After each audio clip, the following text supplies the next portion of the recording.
Hi, this is Mary Beth Hendrick with my capstone project called Boats Afloat. This is a lesson that's modified from the howtosmile.org website. In this activity, students are challenged to create boats out of aluminum foil that will hold as many pennies as possible.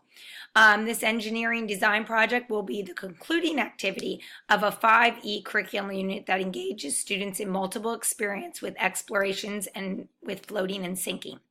They will then use the technology design loop from children's engineering, and they will use limited materials to build their boats, and they will test their boats by putting pennies in them and seeing how many pennies their boats will hold before they sink.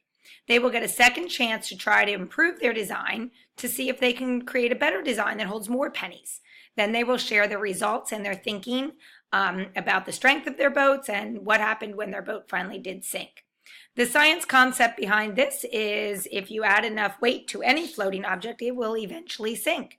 Here's the 5E instructional model. In the engage phase, they'd be engaged in just testing materials. Do they sink or do they float? In explore and explain, they'd be engaged in creating their own boats out of a wide range of recyclable materials, very open-ended, very exploratory as far as, okay, if you're using a water bottle to create your boat, what happens if you put rocks or water in that water bottle? And what happens if you put holes in it? And so a lot of time to explore very open-ended and student-guided inquiry during those phases. This activity would be the extend and the evaluate phase. I like this activity because it integrated all of the STEM subjects. The students were engaged in the design process. The cross-cutting concept is that simple tests can be used to support student ideas about cause and effect. So in this case, what is causing it, the boat to sink after how many pennies? The use of questioning to strengthen concepts and defend ideas. The questioning is written into the lesson plan, which is also attached. And they're applying their new learning during the more open-ended exploration to this activity as the conclusion.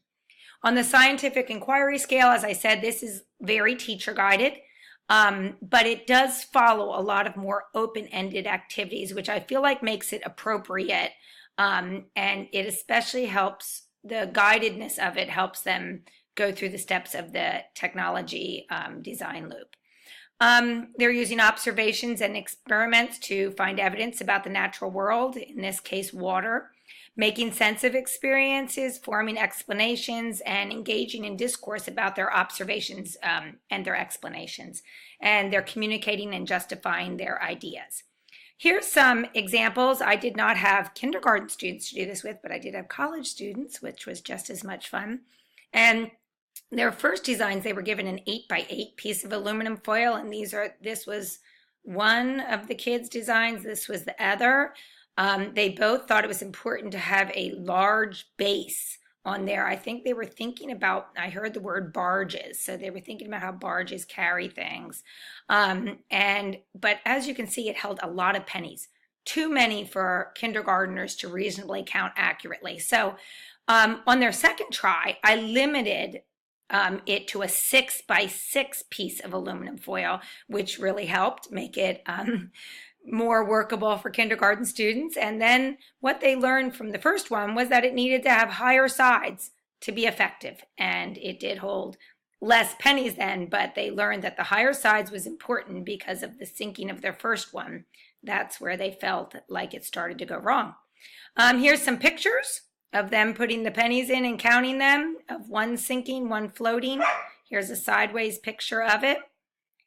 And here is the Science Journal documentation that I created that I would have kindergartners use if they were doing this activity. So here's boat one. They'd fill in how many pennies. Boat two, circle the one they had best. Then I have two questions, still considering which one I would use. Why do you think that boat held the most pennies? So the one that held more. And what would you need to build a boat that held even more pennies before sinking? Or I even thought you could write, what would you need to build a boat that held 100 pennies before sinking?